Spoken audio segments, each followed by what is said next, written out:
La mission gouvernementale conduite par le ministre en charge de la sécurité en Côte d'Ivoire pour manifester la compassion du Burkina Faso à la nation ivoirienne s'est rendue sur les lieux des attaques terroristes à Grand Bassam et visité des blessés. Le blanchiment d'argent, une expression qui défraie la chronique en ce moment au Faso, mais que renferme la notion de blanchiment d'argent? Quelques éléments de réponse dans ce journal. Et puis un Boeing de la compagnie Fly Dubai s'est écrasé en Russie avec à son bord 55 passagers, tous russes et 7 membres d'équipage. Aucun survivant. L'accident s'est produit au moment où l'appareil faisait une seconde tentative d'atterrissage. Voilà, ce sont les titres qui seront développés pour vous dans cette édition de l'actualité. Bonjour à tous et bienvenue au 13h15 de la télévision du Burkina. Tout de suite, direction donc la Côte d'Ivoire où la mission gouvernementale conduite par le ministre en charge de la sécurité pour manifester la solidarité de la nation burkinabé au peuple ivoirien suite aux attaques terroristes de Grand Bassam dimanche dernier s'est rendue sur les lieux du drame pour un dépôt de gerbes de fleurs à la mémoire des disparus. Et c'est à l'Hôtel du Sud, théâtre même de la tragédie, que Simon Compaoré a fait ce geste. Nous suivons Draman Guéné qui nous résume la visite. Simon Compaoré et Rita Solange Bogoré sur la plage de l'Hôtel du Sud à Grand Bassam.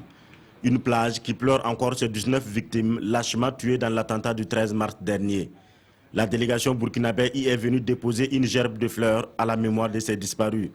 Dans le livre de condoléances de l'hôtel, les ministres burkinabés peuvent écrire. À la population de Grand Bassam, le président Roch Marc Christian Kaboré, son gouvernement et tout le peuple burkinabé vous disent Yako. Le terrorisme, la barbarie ne passeront pas. Que toutes les victimes dorment en paix. Et à Simon Compaoré d'apporter la compassion du peuple burkinabé aux familles de victimes et aux travailleurs de l'hôtel. Nous ressentons comme c'était hier cette douleur que vous ressentez et nous partageons avec vous cette tristesse-là parce qu'il y a eu mort d'hommes. Des gens innocents qui ne demandaient qu'à vivre et voilà que des terroristes sont venus leur arracher cette précieuse vie-là. On ne peut que compatir. Sur le lieu du drame, la présence des forces de l'ordre est encore remarquable. Elles ont délimité la zone de crise. Personne ne peut s'approcher de ce drapeau, car à sa place, il était déterré une mine. Voilà, Simon Compaoré et sa délégation ont également rendu visite aux blessés internés au centre hospitalier universitaire de Treichville. Parmi les blessés, 3 burkinabés, mais aucune vie en danger selon le service médical. Nous suivons toujours Draman Guéné. Il y a 3 blessés burkinabés parmi les victimes de l'attentat de Grand Bassam qui suivent encore des soins. Issa Ninkema au centre hospitalier universitaire de Cocody et Juliette Drabo et son enfant de 18 mois au centre hospitalier universitaire de Treichville. 4 jours après le drame, Juliette se rappelle encore de sa mésaventure. On était allé se distraire avec les enfants. Bon, comme mon mari m'avait dit de le dévancer qu'il allait venir après. Donc à peine on arrivait, j'ai essayé de déshabiller les enfants.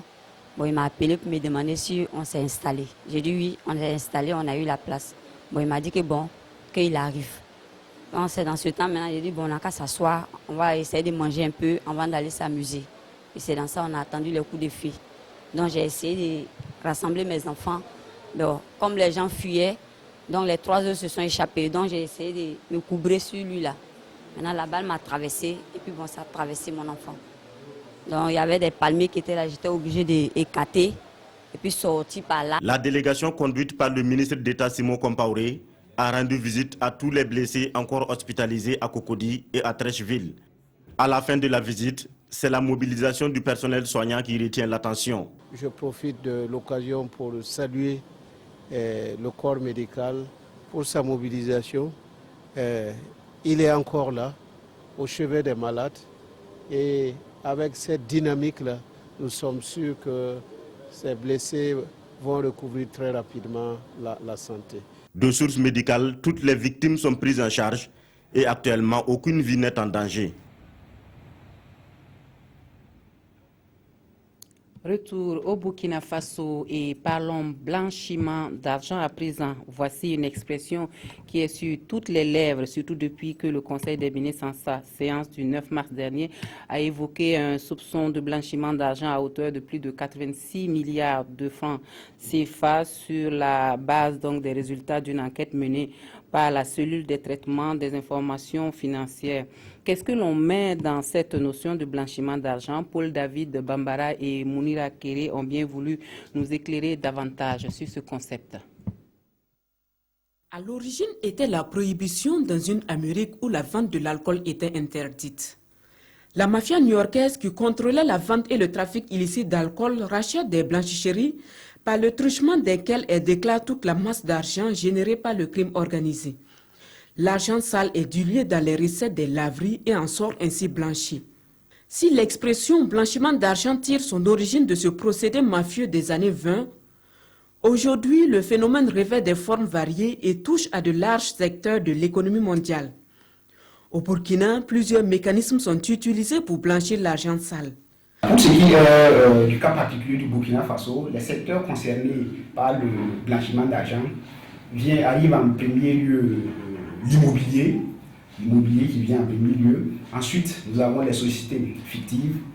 Après, nous pouvons compter les comptes bancaires, les comptes de mineurs, les comptes dormants et les comptes même souvent à l'étranger.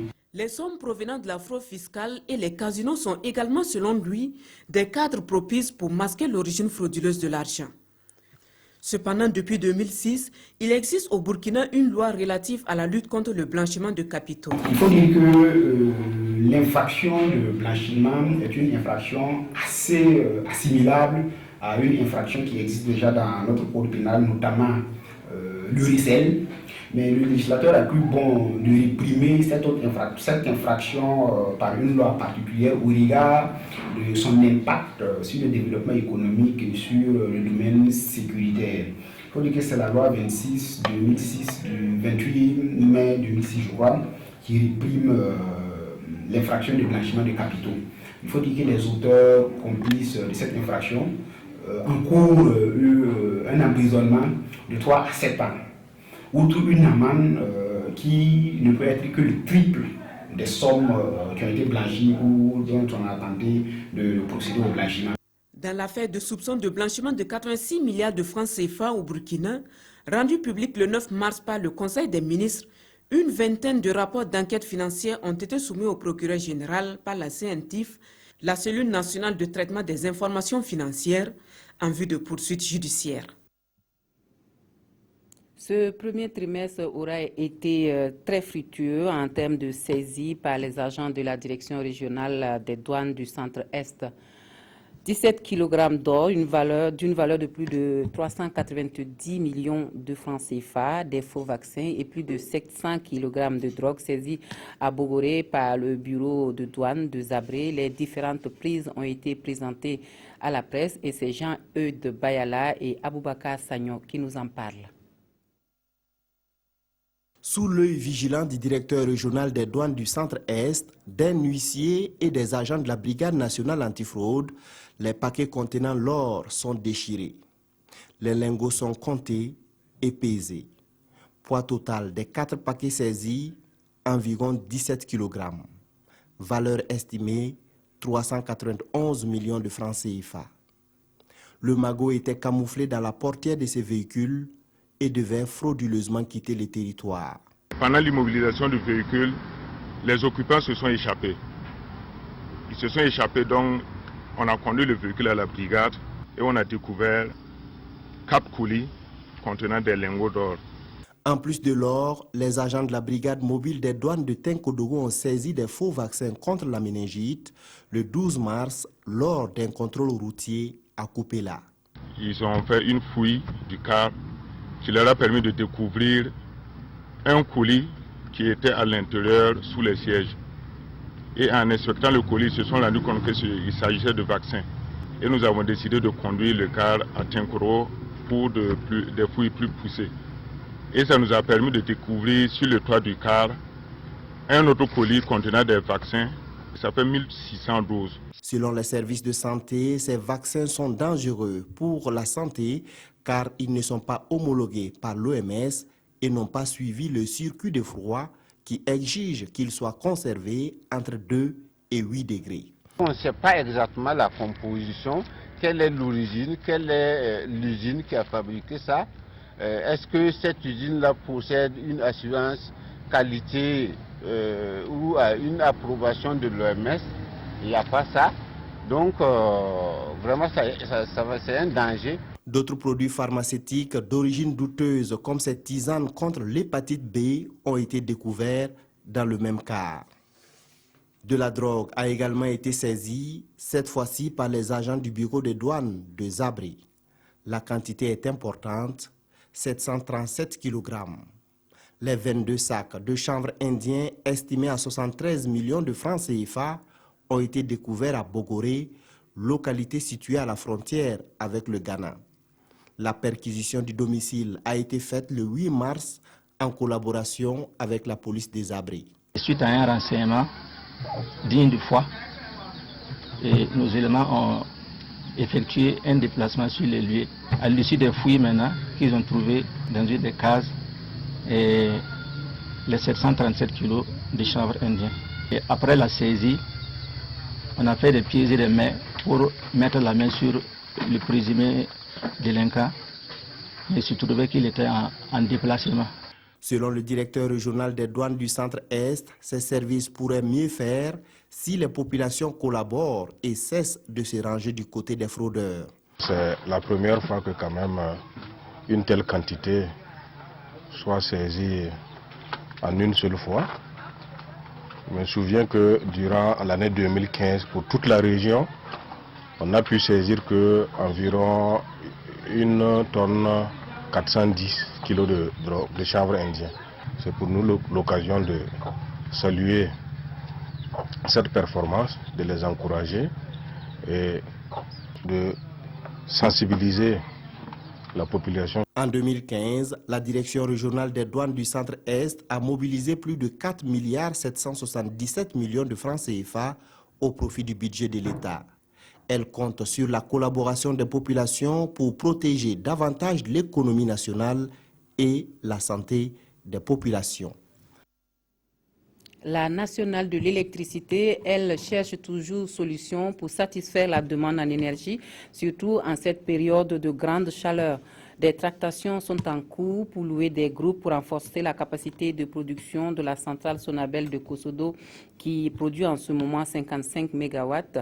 Les machines devraient être livrées d'ici à fin avril. Les ministres en charge de l'énergie et de la communication ont visité les installations de la centrale de Kosodo hier vendredi. Mokhtar Ouedraogo Oumoussissé.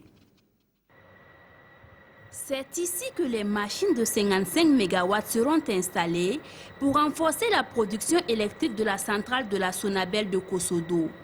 Des machines qui devront arriver dans moins d'un mois, selon le ministre en charge de l'énergie, qui en compagnie de son collègue de la communication, sont allés inspecter les lieux de l'installation. La période de pointe, c'est avril-mai et peut-être même une partie de juin. Voilà, donc on sait que on a un dégagement de 50 MW depuis la Côte d'Ivoire. On sait également qu'on a fait des réserves de fuel. Et on s'est dit que si on a les 55 MW, en attendant d'avoir donc les 110, l'un dans l'autre, ça peut permettre donc d'atténuer et de juguler donc le déficit. L'ambition du ministre, c'est de réduire au mieux cette situation-là pour que le stress électrique que l'on connaît là soit réduit à sa plus simple impression. Parce qu'on va ressentir également cette situation. Mais pour le reste, je pense que le ministre et l'équipe de la Sonabel font cet effort-là pour que ce soit vraiment limité au plus. Ces groupes sont loués auprès de la société américaine APR Energy et vont coûter à l'État burkinabé environ 24 milliards de francs CFA. La location a une durée de 5 mois et concerne les mois d'avril, mai, juin, octobre et novembre. Le Japon accompagne le gouvernement burkinabé dans ses efforts pour l'accès à l'eau potable. Il vient de marquer son accord pour la réalisation de 3 forages dans la province du BAM. Le financement des infrastructures est estimé à plus de 20 millions de francs CFA. La signature de l'accord de don est intervenue hier entre l'ambassade du Japon et l'Association des jeunes pour la protection de l'environnement et de l'élevage du BAM. Le compte-rendu de Jean Zongo et Bouma Ernest Nébier. Les populations de Tamponga, Bulunga et de Momene dans la province du BAM peuvent se réjouir. Par cette signature du contrat de don, l'ambassade du Japon met à la disposition de chacun de ces 3 villages un forage. Un geste qui devra contribuer à résoudre le manque d'eau potable dans ces localités. Les habitants de la province de BAM sont obligés de parcourir plusieurs kilomètres pour chercher de l'eau de qualité, de puiser de l'eau dans des mares. Je crois que cette situation est vraiment pénible. C'est la raison pour laquelle le Japon a décidé de financer le projet d'aujourd'hui. Un don rendu possible grâce à l'Association des jeunes pour la protection de l'environnement et de l'élevage du BAM qui a fait le plaidoyer auprès de l'ambassade du Japon. Ce qui m'anime, c'est surtout la joie, parce qu'à travers ce don, les populations, surtout les femmes et les enfants, vont en tout cas être épanouies par l'accès maintenant de l'eau potable dans leur village. Ce geste d'une valeur d'environ 21 millions de francs CFA vient s'ajouter à d'autres réalisations déjà existantes du Japon dans le domaine de l'approvisionnement en eau potable des populations burkinabè. Ainsi, depuis 1992, ce sont plus de 1100 forages qui ont été réalisés par le Japon au Burkina Faso. Et justement, toutes les attentions seront focalisées sur l'eau ce 22 mars prochain, donc aux Journées mondiales de l'eau. En prélude à cette journée, on a célébré le liquide précieux à Toussiana à travers un festival. Je vous invite donc à découvrir la toute première édition du Festival d'art social sur l'eau, l'hygiène et l'assainissement. C'est avec Lamine Karantao et Kadou Romenki. A priori, une simple réjouissance populaire. Mais dans le fond, c'est un festival fédérateur des populations autour des bonnes pratiques en matière de gestion des ressources en eau. Nous sommes à la première édition du FASEA, le festival d'art social sur l'eau, l'hygiène et l'assainissement. Un festival qui a pour ambition de mettre à la disposition des populations de l'eau en quantité et en qualité. Dans le viseur du FASEA, 3 aspects à ne pas négliger. Le volet technique, eau, dont l'objectif est de pouvoir mettre à disposition des populations les ressources en eau. Le volet art social, dont l'objectif est en quelque sorte de faire un travail de base qui permette un changement positif de comportement. Et le volet microfinance, dont l'objectif est de renforcer les capacités financières des populations pour leur donner la possibilité d'engager des actions en fait, de développement. L'enjeu pour nous, c'est comment sauvegarder encore le peu de sources qui est là et comment protéger la ressource de surface comme souterraine. Pour ce faire, parades, musique et kermesse sont mises à profit pour amener les populations à abandonner leurs anciennes habitudes en matière d'eau. Parfois, les eaux sont polluées du fait de l'action de l'homme. Quand on prend par exemple l'utilisation des pesticides, d'un certain nombre de pratiques parfois socioculturelles dans certains milieux. Et parfois, on peut avoir de l'eau potable et le transport de l'eau de la source jusqu'au lieu de consommation à domicile peut être en fait une source de pollution. Ce festival se tient en prélude à la Journée mondiale de l'eau qui aura lieu le 22 mars prochain sous le signe eau et emploi. À Bobo-Dioulasso, la campagne de sécurité routière lancée par les chauffeurs routiers depuis hier 18 mars est prévue s'étendre sur toute l'année. L'USCB entend ratisser large à travers des tournées dans toutes les gares routières du pays pour faire passer son message, celui de l'appropriation des textes de sécurité routière et la promotion d'une citoyenneté responsable. Martin Zerbo, Sanoa Christine Koulibaly. Loin des axes routiers nationaux et internationaux, ces chauffeurs routiers échouent là leur partition dans la promotion de la sécurité routière. Au cours de cette campagne, nous avons prévu de faire des tournées dans toutes les différentes frontières du Burkina Faso pour vraiment aller les rappeler davantage et que toute personne est un agent de sécurité. Et une fois quand tu constates quelque chose de suspect, et vous prévenez automatiquement les autorités pour que nous puissions vraiment être vraiment en sécurité dans ces pays. Entre l'amélioration de la sécurité et la professionnalisation des acteurs, l'avantage de cette campagne de sensibilisation est double. Elle vient appuyer l'action gouvernementale. Irradier carrément tout le système de transporteurs au niveau du Burkina Faso. C'est un acte en tout cas que nous saluons à notre juste valeur, parce que la sécurité routière est au devant de l'action gouvernementale. Cette campagne de sensibilisation, deuxième du genre, s'étendra sur toute l'année 2016 avec pour thème divulgation, appropriation et respect des textes de sécurité routière, le défi de la synergie d'action promotrice d'une citoyenneté responsable. Hors de chez nous, crash d'avion en Russie, bilan aucun survivant. L'appareil en provenance de Dubaï s'est donc écrasé hier nuit à l'aéroport de Rostov-sur-le-Don avec à son bord 55 passagers essentiellement des Russes. Le Boeing 737 appartenait à la compagnie Fly Dubai. Une erreur de pilotage ou une défaillance technique, ce sont les deux causes les plus probables du crash de l'avion qui a fait 62 morts cette nuit dans le sud de la Russie. Le comité d'enquête russe planche sur ces deux hypothèses pour expliquer pourquoi le Boeing 737 de la compagnie low cost Fly Dubai s'est abîmé alors qu'il s'apprêtait à atterrir dans le sud de la Russie, à Rostov-sur-le-Don. Écoutez Vladimir Pouchkov du comité d'enquête. Nous poursuivons les opérations de recherche et de secours. Il s'agit d'un travail complexe sur le site de l'accident. Tous les spécialistes sont au travail. Il y a un contrôle strict et un travail rigoureux sur tous les objectifs.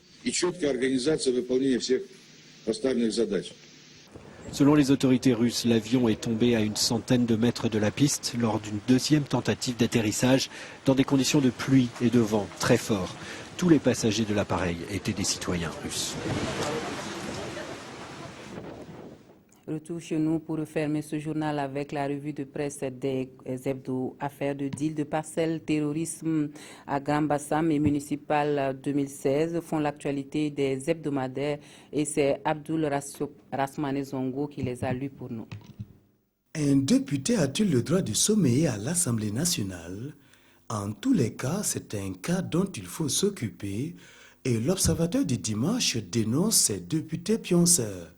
En effet, l'hebdomadaire dominical l'a surpris, je cite, « Des parlementaires dans les bras de Morphée, certains vont jusqu'à se comporter curieusement comme des Messi ou des Ronaldo du Scrabble quand ils ne sont pas simplement en train de naviguer sur Facebook. » Le confrère dépité somme ces députés somméant d'éviter, je cite, « certaines postures en public, surtout pendant les travaux, et cela par respect pour la mère patrie. » Attaque terroriste à Grand Bassam, Gigi épouse l'adage selon lequel chacun à son tour et affirme « Les terroristes sont dans la logique du, je cite, « aucun pays n'y échappera ».